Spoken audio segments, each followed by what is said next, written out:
आरुषि तलवार murder case एक ऐसा केस जो आज भी अनसुलझा है, जो आज भी लोगों के लिए एक मिस्ट्री बना हुआ है।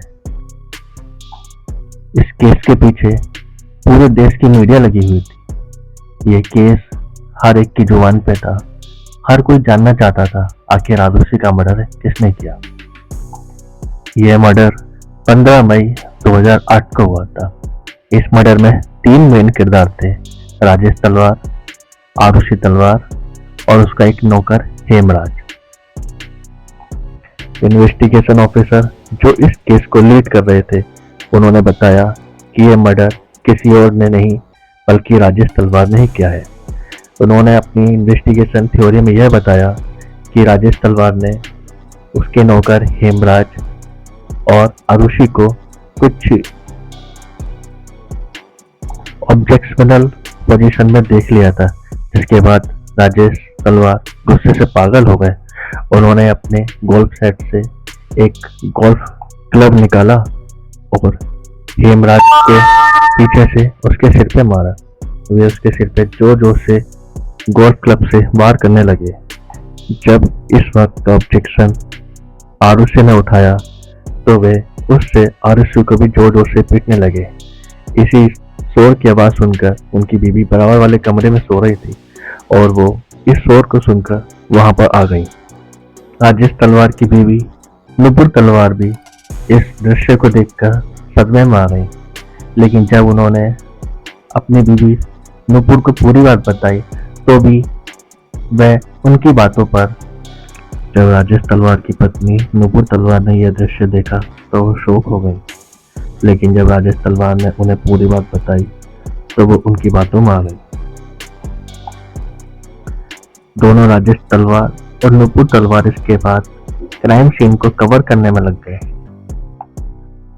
राजेश तलवार ने अपने सारे फिंगरप्रिंट को नष्ट कर दिया और जो सर्जिकल ब्लेड था उसको डिस्पोज कर दिया।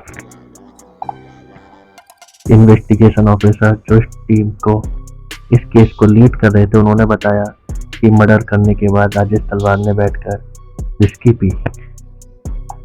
इसके बाद नुपुर ने अंदर से सबसे पहले जो दरवाजा बाहर की साइड था उसको बंद किया और अपनी मेट भारती के सामने नाटक किया कि हेमराज आरुषि को मारकर भाग गया है।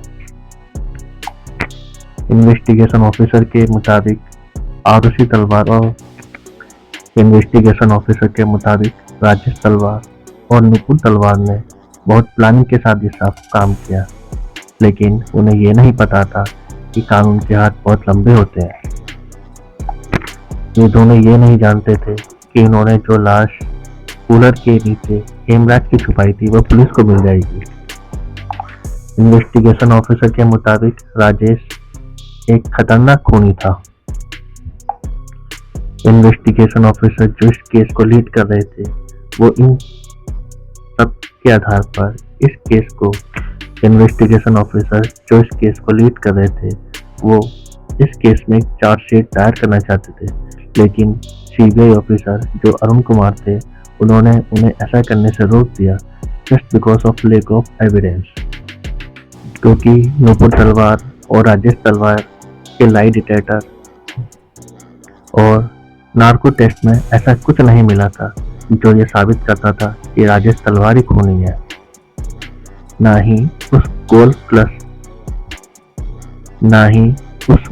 क्लब पर कोई ऐसे निशान थे जो राजेश तलवार के हों।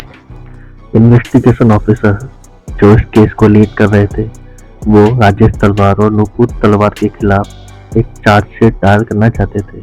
लेकिन वहां पर सीबीआई के मेंबर और अरुण कुमार ने उन्हें रोक दिया, क्योंकि उनके खिलाफ उनके पास कोई ऐसा सबूत नहीं था जो राजेश तलवार को खूनी साबित कर सके। ना ही लाई डिटेक्टर टेस्ट और नार्को टेस्ट में उनके खिलाफ कोई सबूत था। उनके कोई ऐसा फिंगरप्रिंट भी नहीं था जो उन्हें वहां पर मिला हो। राजेश तलवार और नुपुर तलवार ने पुलिस को यह बताया कि उनकी बेटी को कोई और मार के चला गया, लेकिन उन्हें ऐसा कुछ भी नहीं पता चला।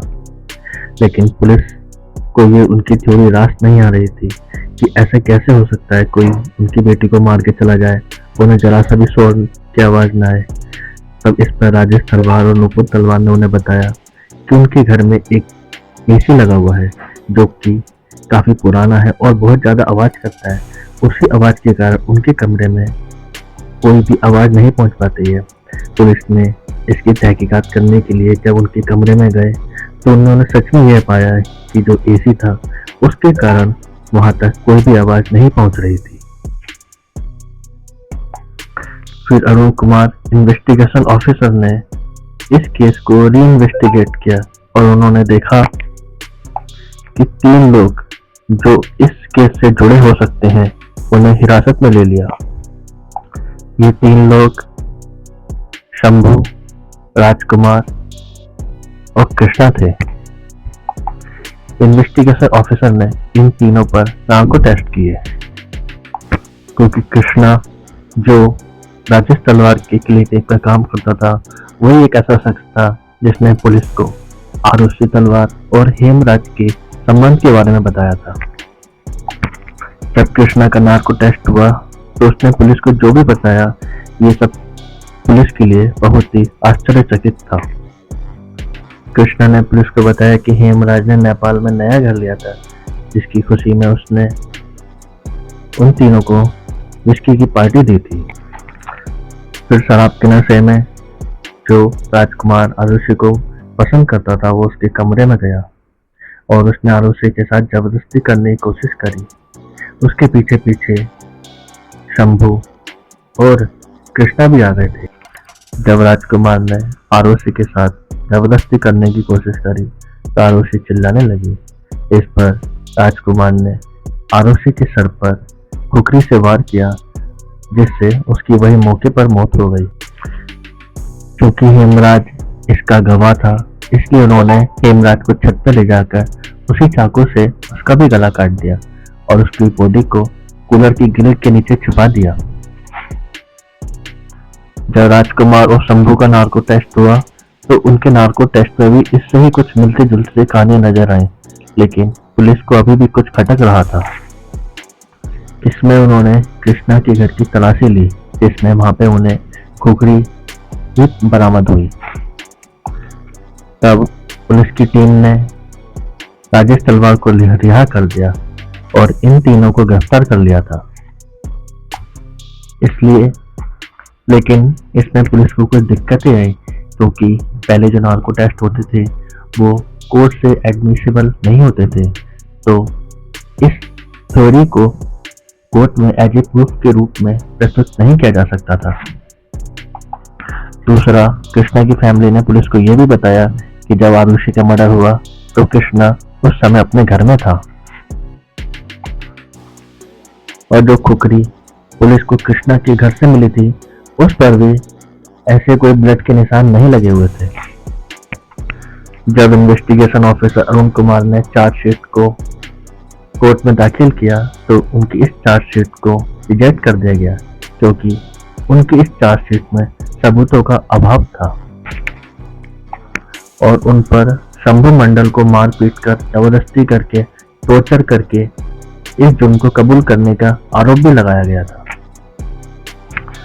अब 9 फरवरी 2011 को जो क्लोजर रिपोर्ट सीबीआई ने प्रस्तुत करी थी उसको जो वहाँ की चीफ जस्टिस थे उन्होंने प्रीति सिंह ने उस रिपोर्ट को एज ए चार्जशीट दाखिल किया और राजेश तलवार और नुपुर तलवार को फिर से समन भेजा गया। तब राजेश तलवार और नुपुर तलवार ने इसके खिलाफ हाई कोर्ट और सुप्रीम कोर्ट में पिटीशन दायर की जो कि दोनों कोर्ट्स में रिजेक्ट कर दी गई थी।